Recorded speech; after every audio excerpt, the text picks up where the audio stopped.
When we sit here on Earth, we are looking up through a very turbulent atmosphere of air. That's why stars twinkle, hence the song.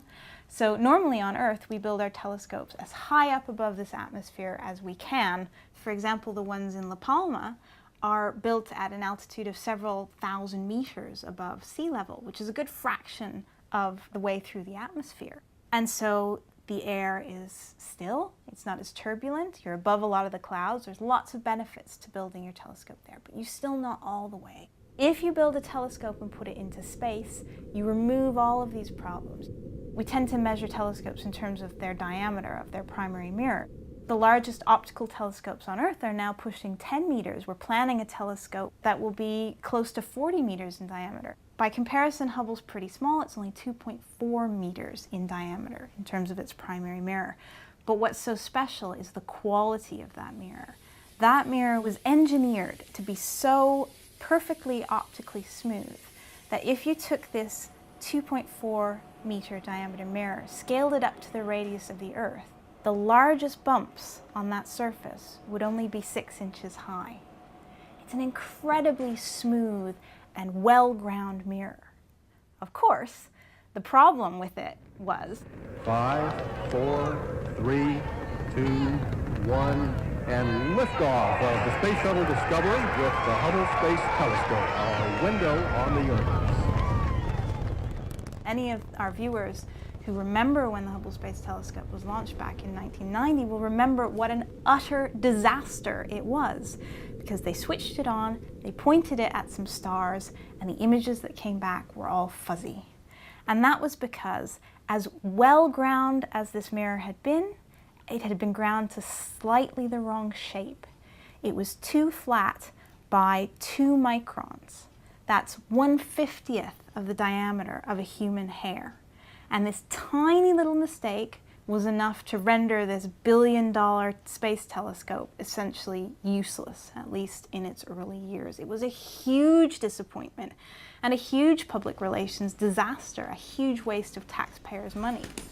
It would be dishonest of me to say the mood of the scientist is very happy right now. We're all frustrated, obviously. One instrument where we have a major problem, of course, is the wide-field planetary camera. Its prime science is going to be done in the visible portion of the spectrum. We feel right now that there's probably no real science that we can do with the wide-field camera at this time. And I'll stop there. But the thing about Hubble is that it was launched into low Earth orbit, and it was always intended that it would be visited by astronauts. And so a few years later, one of 5 servicing missions went up to the Hubble Space Telescope, and the astronauts essentially fitted a pair of glasses into the optics of the telescope to correct what we call this spherical aberration. And that corrected Hubble's vision and restored it to the really crisp resolution that was expected of it at the beginning. Hey! Right there! It is good for a few things. High resolution, really crisp imaging, really detailed looks at very small areas of sky, whereas telescopes on the ground, we can build them bigger and bigger, which means we can gather a lot more light, and if it's designed in the right way, we can cover wider and wider areas. So we can survey huge patches of sky from the ground. We can't do that with the Hubble Space Telescope. But once we identify really interesting objects, we can go and follow them up and learn about them in detail with Hubble.